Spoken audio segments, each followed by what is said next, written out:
अस्सलाम वालेकुम वरहमतुल्लाहि वबरकातुहू। होप कि आप सब लोग अच्छे से होंगे, खैरियत से होंगे। ये इस चैनल का पहला ऑफ़िशियल वीडियो मैं लॉन्च करने जा रहा हूँ और इससे पहले कि मैं इस वीडियो पे बात करूँ, इस वीडियो की बात करूँ, सबसे पहले मैं आपको बोलना चाहता हूँ कि ये चैनल है, इस चैनल को खोलने का एक ही पर्पस होगा कि जितने भी आप स्टूडेंट्स के एग्ज़ामिनेशन होने वाले हैं, आप सबको उसमें हेल्प की जाएगी। जैसे कि अभी अभी रिसेंट एग्ज़ाम होने वाला है, 10-20 दिन रह चुके हैं CUET एग्ज़ामिनेशन के, तो उस हवाले से हम एक सीरीज़ लेके चलेंगे और हम हर एक सब्जेक्ट में आपको हेल्प करने की पूरी कोशिश करेंगे।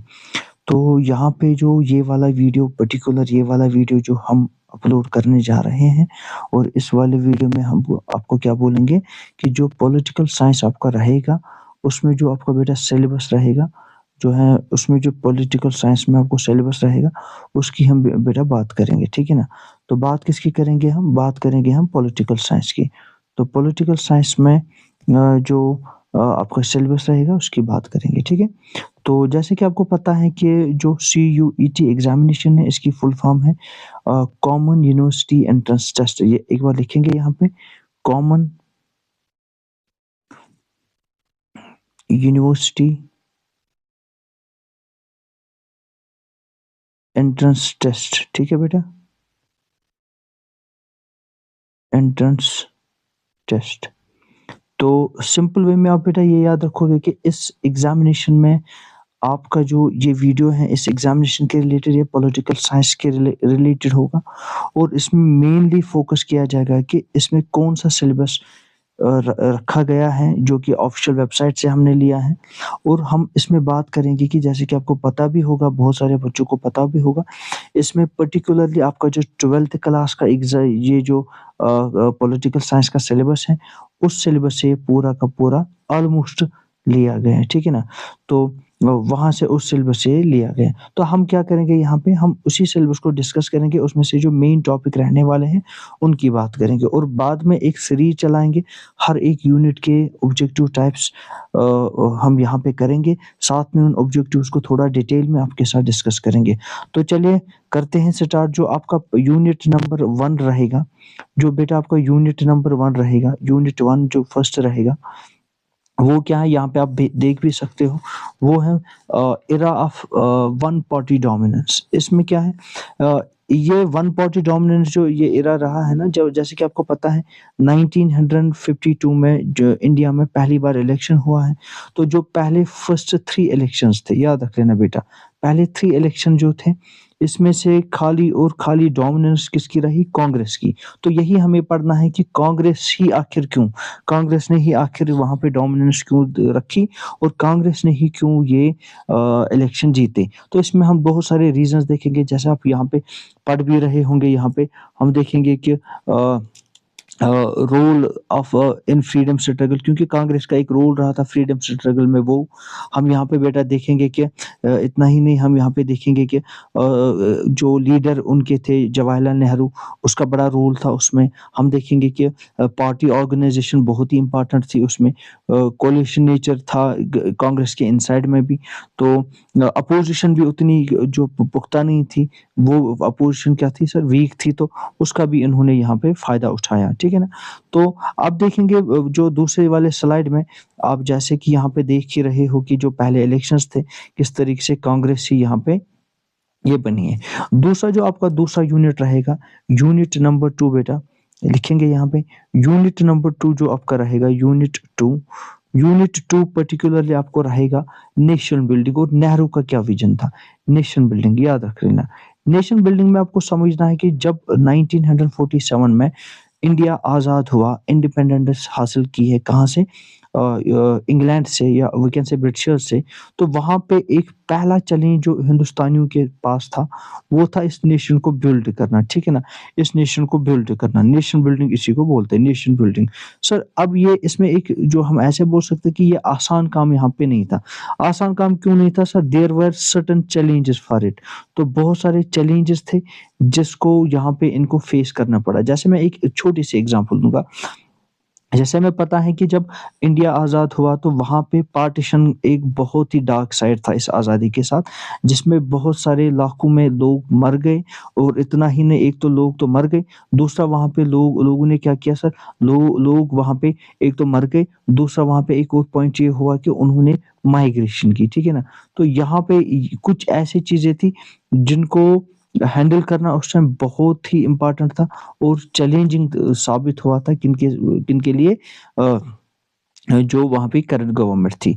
ओके, इसी तरीके से हम देखेंगे कि बहुत सारे यहाँ पे एक और मसला था कि यूनिटी इन डाइवर्सिटी की बात आ रही है। यूनिटी इन डाइवर्सिटी है क्या? जैसे कि हमें पता है कि इंडिया एक ऐसा मुल्क है कि जिसमें बहुत सारे लोग रहते हैं। अगर हम रिलीजन की बात करेंगे, सर डिफरेंट रिलीजन के लोग यहाँ पे रहने वाले हैं। इतना ही नहीं सर, डिफरेंट कास्ट के लोग यहाँ पे रहने वाले हैं। सर इतना ही नहीं, यहाँ पे डिफरेंट लैंग्वेज बोलने वाले लोग हैं, ठीक है ना? तो शॉर्ट में यहाँ पे जो डाइवर्सिटी है ना, डाइवर्सिटी में हमेशा क्या रहता है, एक पॉइंट हमेशा याद रखोगे, डाइवर्सिटी में हमेशा चांसेस रहते हैं कि वहाँ पे सर क्या होगा, कन्फ्लिक्ट होगा। सो वहाँ पे कन्फ्लिक्ट होने के चांसेस थे। तो ये भी एक चीज़ था कि इस चीज़ को क्या करना है, इस चीज़ को हैंडल करना था। तो ये रहेगा आपका सेकंड यूनिट। तो बात करेंगे आपके तीसरे यूनिट की, वो है प्रॉब्लम्स ऑफ नेशन बिल्डिंग। फिर कौन-कौन सी प्रॉब्लम, जैसे मैंने बोला कि चैलेंजेस तो थे सही। तो तीसरा यूनिट जो रहेगा सर, वो रहेगा प्रॉब्लम्स क्या-क्या थे नेशन बिल्डिंग में, ठीक है ना? जब इन्होंने इस नेशन को बिल्ड किया, कौन-कौन सी प्रॉब्लम्स इन्होंने, तो वैसे ही इसमें पहली प्रॉब्लम आप देखोगे कि पार्टीशन, जैसे मैंने बोला, कश्मीर इश्यू जो मैंने इससे पहले वीडियोज़ में जो है हम जो है ऑनलाइन भी दूसरी जगह पे भी पढ़ाते हैं, वहाँ पे मैंने बात की है ऑलरेडी कश्मीर इश्यू के बारे में। तो यहाँ पे भी इंशाल्लाह करेंगे इसकी रिगार्डिंग बात। तो लिंग्विस्टिक प्रॉब्लम है, क्योंकि लैंग्वेज के बेस पे फिर स्टेट्स को बनाना पड़ा। तो प्रिंसली स्टेट्स को इंटीग्रेट करना था। आपको पता होगा कि जब इंडिया आज़ाद हुआ तो उस टाइम 2 तरीके के स्टेट्स हुआ करते थे। एक थे जो है ब्रिटिश इंडियन स्टेट्स थे, ठीक है ना?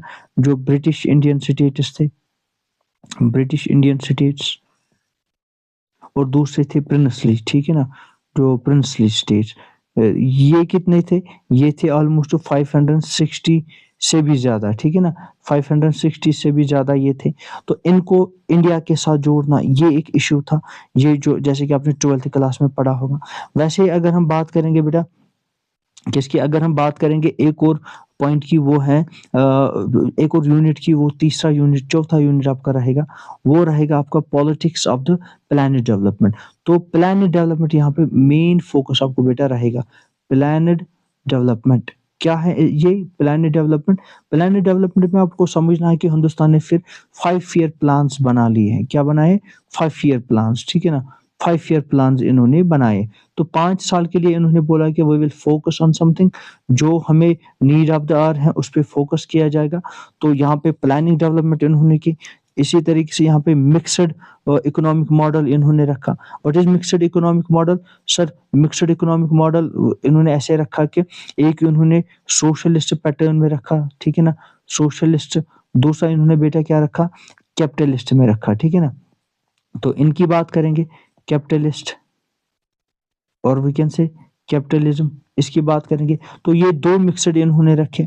Linguistic and cultural diversity, integration plus, sorry ये तो पढ़ा हमने। अच्छा, यहाँ पे एक्सपेंशन ऑफ पब्लिक सेक्टर को किस तरह से एक्सपैंड किया, और न्यू इकोनॉमिक इंटरेस्ट जैसे बिज़नेस वगैरह, इनकी भी इन्होंने फिर इसमें इस चैप्टर की बात करेंगे हम, ठीक है ना? इंशाल्लाह फिर नेक्स्ट चैप्टर जो आ जाएगा आपको चैप्टर नंबर 4, ठीक है ना बेटा? Chapter number 5, sorry chapter number 5 क्या आ जाएगा? India's foreign policy. तो यहाँ पे फॉरेन पॉलिसी की हम बात करेंगे। फॉरेन पॉलिसी, ठीक है ना? फॉरेन पॉलिसी में आपको क्या करना है कि हिंदुस्तान के जो रिलेशंस हैं, जिसको हम आईआर के भी ये बोलते हैं। आईआर मीन्स इंटरनेशनल रिलेशन, जो हिंदुस्तान के हैं वो, जैसे कि उस टाइम पीरियड में क्या था, जो ही इंडिया आज़ाद हुआ तो एक जो दुनिया में एक सिस्टम चल रहा था, और वी कैन से एक जंग चल रहा था जिसको कोल्ड वॉर के नाम से बड़ा मशहूर है ये जंग। तो हिंदुस्तान ने इसमें अपनी राय क्या रखी, अपनी ओपिनियन क्या रखी, जैसे आपको पता है नॉन अलाइनमेंट मूवमेंट हिंदुस्तान ने चूज़ किया है, ठीक है ना? नॉन अलाइनमेंट मूवमेंट हिंदुस्तान ने चूज़ किया है, जिसको नैम के नाम से भी बड़ा मशहूर है ये, नैम, ठीक है ना? तो वैसे ही यहाँ पे बात करेंगे कि पंचशील एग्रीमेंट हो गया, जो कि जो चाइना वगैरह के साथ होता है। साइनो चाइना वार हुआ है, जो चाइना के साथ 1962 में वार हुआ, पाकिस्तान के साथ 2 जंगें हुई हैं, 65 में एक, 1971 में एक। न्यूक्लियर पॉलिसी और ग्लोबल पोजीशन के बारे में हमें पढ़ना है, जब हिंदुस्तान ने न्यूक्लियर को ये किया। अच्छा, तो हम देखेंगे इसमें कि किस तरीके से जो इंडिया है वो सिटे आउट रहा है किससे, उन 2 ब्लॉक से, ब्लॉक ए और ब्लॉक बी, और वी कैन से यूएसए एक तरफ से एक ब्लॉक था, तो जो दूसरे तरफ एक और ब्लॉक था वो था यूएसएसआर, ठीक है ना। तो इन 2 ब्लॉक्स को क्या किया इंडिया ने, सो इंडिया ने दोनों को बोला कि हम आपके साथ जंग के सिलसिले में नहीं रहेंगे, बट हम करेंगे क्या, हम आपको हेल्प करेंगे किसमें, जो पॉलिसी बनाने में, और we can make friendship with you, ना कि हम आपको एनिमी बनाएंगे, ठीक है।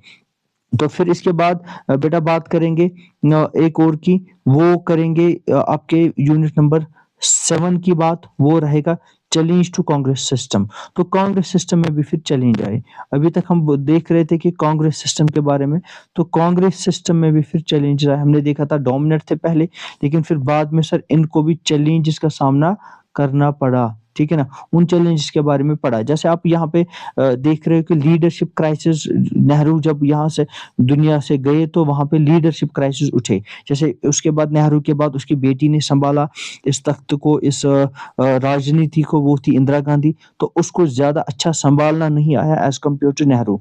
तो 1967 इलेक्शन शॉक हो गए, देखेंगे इसकी भी बात करेंगे। जैसे कि सुप्रीम कोर्ट ने बोला भी कि इन इलेक्शंस को रिजेक्ट कीजिएगा क्योंकि इसमें थोड़ी सी इलेक्शन रिजिंग हुई थी, ठीक है ना। नॉन कांग्रेस गवर्नमेंट, फिर बात करेंगे कि फिर पहली बार जब नॉन कांग्रेस गवर्नमेंट आई है, दैट मीन्स यहाँ पे समझना क्या है, जब कांग्रेस की सरकार पहली बार गिर गई है, इसकी बात करेंगे। फिर कांग्रेस के भी स्प्लिट होते हैं, कांग्रेस के भी सर 2 हिस्से होते हैं, उसकी भी बात करेंगे हम, ठीक है ना। वो कब होते हैं, 1969 में। तो बात करेंगे फिर एक और टॉपिक की, गरीबी हटाओ पॉलिटिक्स। 1971 में जो इलेक्शन नारा दिया गया, और we can say election manifesto Indira Gandhi ने दिया, वो क्या दिया, गरीबी हटाओ, ठीक है ना।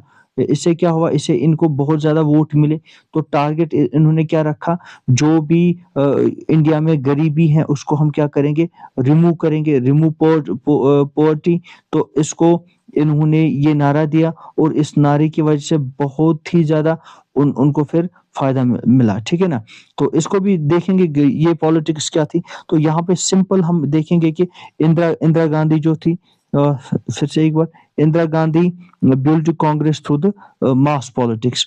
तो इसके बाद जैसे कि हम आप यहाँ पे देख भी सकते हो 97 वगैरह, ओके, यहाँ पे कांग्रेस का ब्रेक होता है। फिर यहाँ पे इसके बाद एक और यूनिट की बात करेंगे, वो बहुत ही इंपॉर्टेंट यूनिट होने वाला है, जिसमें क्वेश्चंस पूछे जाते हैं और बहुत पूछे जाते हैं। ये इमरजेंसी का बेटा यूनिट है, ठीक है ना। इमरजेंसी क्या था, इमरजेंसी आई है 1975 में। कब तक चला है, 5 से बिल्कुल ये चला, एक मिनट आप दीजिएगा सर, 5 से बिल्कुल चला है 77 तक, ठीक है ना। कब तक, 1977 तक। तो 2 साल ऑलमोस्ट ये इमरजेंसी चली। इमरजेंसी में होता क्या है, इमरजेंसी में एक चीज आपको हमेशा याद रखना है सर, इमरजेंसी में ये होता है कि सबसे पहले इसमें से जो राइटर्स है ना वो सस्पेंड किए जाते हैं। तो राइटर्स को सस्पेंड किया जाता है, वो हम इसमें देखेंगे कि क्या इसका इम्पैक्ट रहा। और इसमें से पर्टिकुलरली जो प्रेसिडेंशियल रूल रहता है, ठीक है ना, प्रेसिडेंशियल रूल रहता है, तो इसकी भी बात करेंगे हम आगे जाके। तो इसी तरीके से हम देखेंगे कि जुडिशरी का क्या रोल रहा, ब्यूरोक्रेसी का क्या रोल रहा। फिर देखेंगे कि 1977 इलेक्शन और जनता पार्टी, इसके बीच में क्या कनेक्शन है, ठीक है ना। तो फिर एक और यूनिट की अगर हम बात करेंगे बेटा, कौन सा वाला यूनिट, वो है आपका 8th यूनिट, जो कि है रीजनल एस्पिरेशंस, ठीक है ना। रीजनल एस्पिरेशंस, रीजनल एस्पिरेशंस, ठीक है, एस्पिरेशंस। इसमें क्या करेंगे हम, इसमें बेटा हम बात करेंगे कि किस तरीके से फिर रीजनल पार्टीज का क्या होता है, राइज होता है रीजनल पार्टीज की। इससे पहले क्या था सर, कांग्रेस की हुकूमत रहती थी सेंटर में, और कांग्रेस की हुकूमत रहती थी कहाँ पे, कांग्रेस की हुकूमत रहती थी स्टेट्स में। तो असल में होता क्या था, ओवरऑल अगर हम देखेंगे यहाँ पे चीज़ों को, तो ओवरऑल एक कांग्रेस ही यहाँ पे रूल कर रहा था। ओवरऑल सेंटर ही स्टेट इसमें भी रूल कर रहा था। फिर धीरे-धीरे क्या होता है सर, रीजनल पार्टी जो थी ना, ये वाली पार्टीज़, इनका राइज़ होता है, तो फिर राइज़ होने के बाद वहाँ पे जो गवर्नमेंट में भी फिर चेंजेस आते हैं। वैसे ही यहाँ पे आप दूसरा पढ़ोगे कौन से, Punjab crisis at 1984 riots. Punjab में जो अकाली दल वाली मूवमेंट वगैरह चली, उस क्राइसिस के बारे में पढ़ेंगे हम। अच्छा, कश्मीर कॉन्फ्लिक्ट के बारे में पढ़ेंगे, बहुत ही इंपॉर्टेंट टॉपिक है। अब इसमें 370 के रिगार्डिंग तो बहुत ही ज़्यादा आपसे पूछा जाएगा। और नॉर्थ ईस्ट मूवमेंट पढ़ेंगे, कैसे आसाम, नागालैंड वगैरह वो भी इंडिपेंडेंस चाहते थे। वहाँ पे भी बहुत सारी चीज़ें ऐसी हुई हैं जिसके बारे में हम इंशाल्लाह पढ़ेंगे। तो रीजनल आइडेंटिटी देखेंगे कि किस तरीके से जो है रीजनल आइडेंटिटी भी यहाँ पे पावरफुल बनी, ठीक है। तो इसी तरीके से हम बात करेंगे फिर हमारे यूनिट नंबर 9 की। यूनिट नंबर 9 जो रहेगा हमारा, वो रहेगा किसके regarding, democratic upsurge and collisions. यहाँ पे पर्टिकुलरली बात होगी कोलिशन की, ठीक है ना। तो डेमोक्रेसी अपसर्ज कैसे हुआ, और कोलिशन जो है वो कैसे यहाँ पे स्ट्रांग हुआ, और कोलिशन का फिर क्या इम्पैक्ट रहा किस पे सर, यहाँ की पॉलिटिक्स पे कोलिशन का क्या इम्पैक्ट रहा, ये भी हम इंशाल्लाह पढ़ेंगे, ठीक है। तो यहाँ पे पॉलिटिकल पार्टिसिपेशन 1990s की बात करेंगे। फिर किस तरीके से इसी चैप्टर में देखेंगे कि जो आज आप बीजेपी देख रहे हो, यहाँ पे हम देखेंगे कि बीजेपी किस तरीके से यहाँ पे राइज होता है।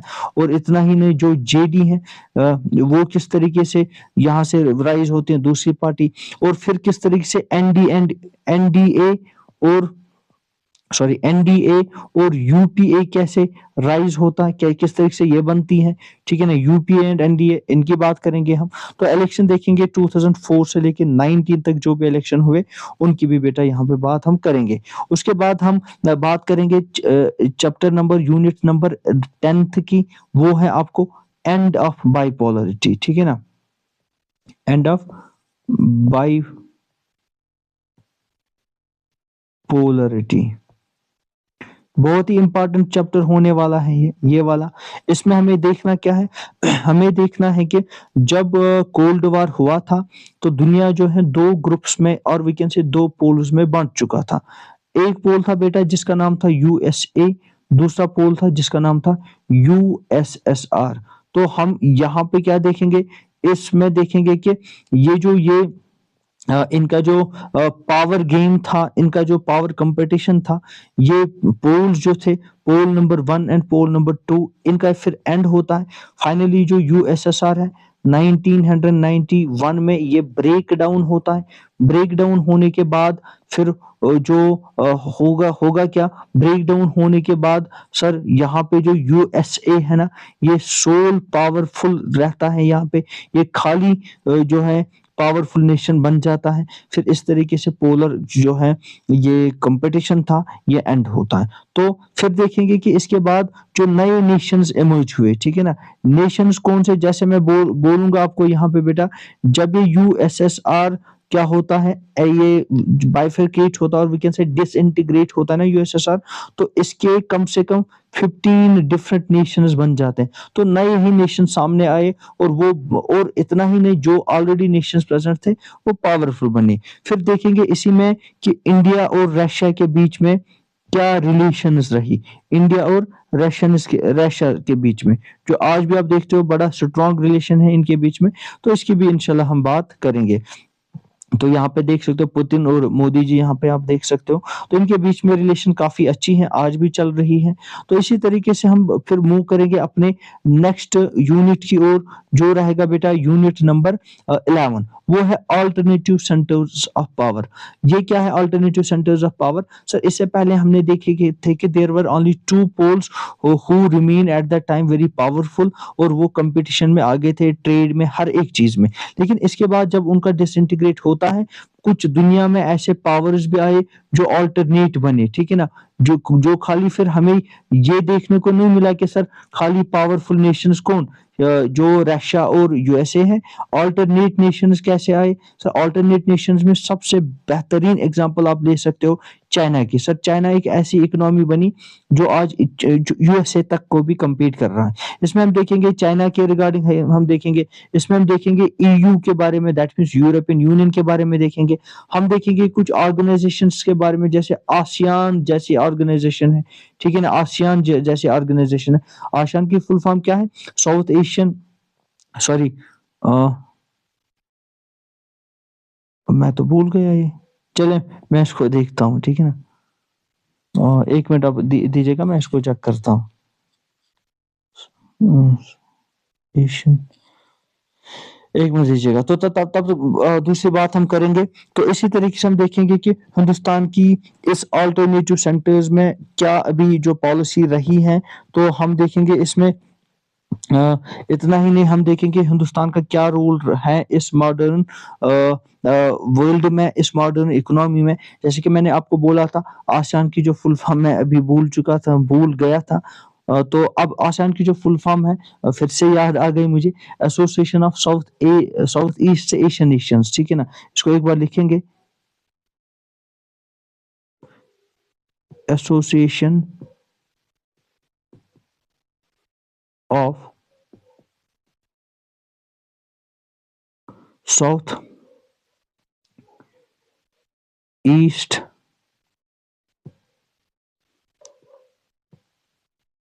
एशियन नेशंस, ठीक है ना।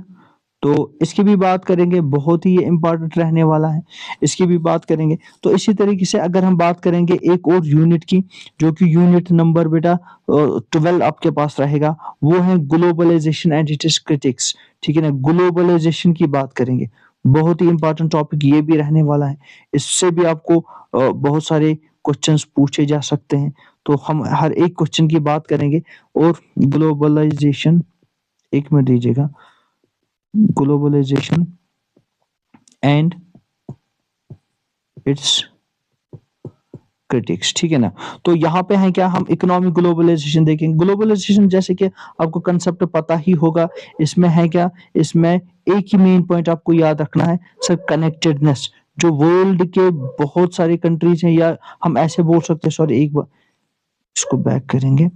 तो जो यहाँ पे ग्लोबलाइजेशन की हमने बात की थी, ग्लोबलाइजेशन है क्या, जैसे मैंने अभी आपको बोला sir, it's all about the connectedness, ठीक है ना। कनेक्टेडनेस, कनेक्टेडनेस के दुनिया में जो लोग किस तरीके से आपस में जुड़े हैं। सर अब जुड़े कैसे हैं? सर आप अगर ले लोगे यहाँ पे इकोनॉमी, तो इकोनॉमी में जुड़े हैं। आपस में वो क्या कर रहे हैं? आपस में वो ट्रेड कर रहे हैं, इकोनॉमी में जुड़े हैं। सर इतना ही नहीं, अगर आप कल्चर लोगे तो कल्चर भी ट्रांसमिट हो रहा है। जैसे आपको पता है, जो वेस्टर्न कल्चर हमने अडॉप्ट किया है, वहां पे कुछ यहाँ के कल्चर अडॉप्ट हुए हैं। इतना ही नहीं, पॉलिटिक्स में भी ये आपस में क्या है, जुड़े हुए हैं। जैसे कि पॉलिटिकल डेवलपमेंट्स यहाँ पे भी सेम होने लगे हैं, जैसे वेस्ट में हो रहे। फिर कुछ ऐसे एंटी ग्लोबलाइजेशन मूवमेंट चले हैं कि जो इसके खिलाफ भी थे, जिन्होंने बोला कि ये सही नहीं रहेगा।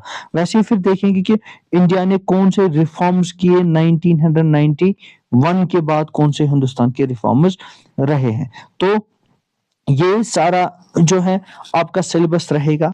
हम क्या करेंगे, हम एक और बार मैं आपको बोलूंगा कि क्या प्लान रहेगा हमारा इस सब सिलेबस को कंप्लीट करने के लिए। जितने भी हमारे पास ये 10-12 यूनिट्स हैं, हर एक यूनिट के ऑलमोस्ट हम 300 ऑब्जेक्टिव्स क्या करेंगे, एमसीक्यूज करेंगे। और जो हमें यहाँ पे लगेगा कि जो भी हमें एमसीक्यू बहुत ही इंपॉर्टेंट लगेगा, उसको हम डिटेल में पढ़ेंगे। उस एमसीक्यू को हम डिटेल में पढ़ेंगे, और साथ में है ये सारे टॉपिक्स इंशाल्लाह कवर होंगे। तो होप कि अच्छा, दूसरा हम क्या करेंगे, हम वो एमसीक्यूज इसमें इंक्लूड करेंगे जो आपको प्रीवियस ईयर एग्जामिनेशंस में पूछे गए हैं। सेम सीयूईटी के एग्जामिनेशन के रिगार्डिंग हवाले बात करेंगे। तो वही से हम क्या करेंगे, पुराने पेपर्स से वो सारे एमसीक्यूज लाएंगे, और भी जो इंपॉर्टेंट एमसीक्यूज बनेंगे उनकी हम बात करेंगे, ठीक है। तो बस आपको एक काम करना है, इस चैनल को सब्सक्राइब कीजिएगा, बेल आइकन का जो बटन है वो दबा लीजिएगा, ताकि आपको आने वाले टाइम पे पूरी इंफॉर्मेशन मिलेगी। जो भी इंफॉर्मेटिव वीडियोस मैं यहाँ पे बनाऊंगा पर्टिकुलरली आप लोगों के लिए, आपको बस देना कुछ नहीं है, इसको सब्सक्राइब कीजिएगा और अपने फ्रेंड्स के साथ शेयर कीजिएगा। और जो भी आपकी कोई क्वेरी होगी, आपको कुछ भी चाहिए किसी भी सब्जेक्ट के रिगार्डिंग, कमेंट बॉक्स में लिख लीजिएगा, आपकी हर एक डिमांड को पूरा किया जाएगा। टिल देन अल्लाह हाफिज, मिलेंगे अगले वाले नेक्स्ट इस सीरीज को आगे ले जाएंगे, तो मिलते हैं वहां पे, तब तक के लिए अल्लाह हाफिज।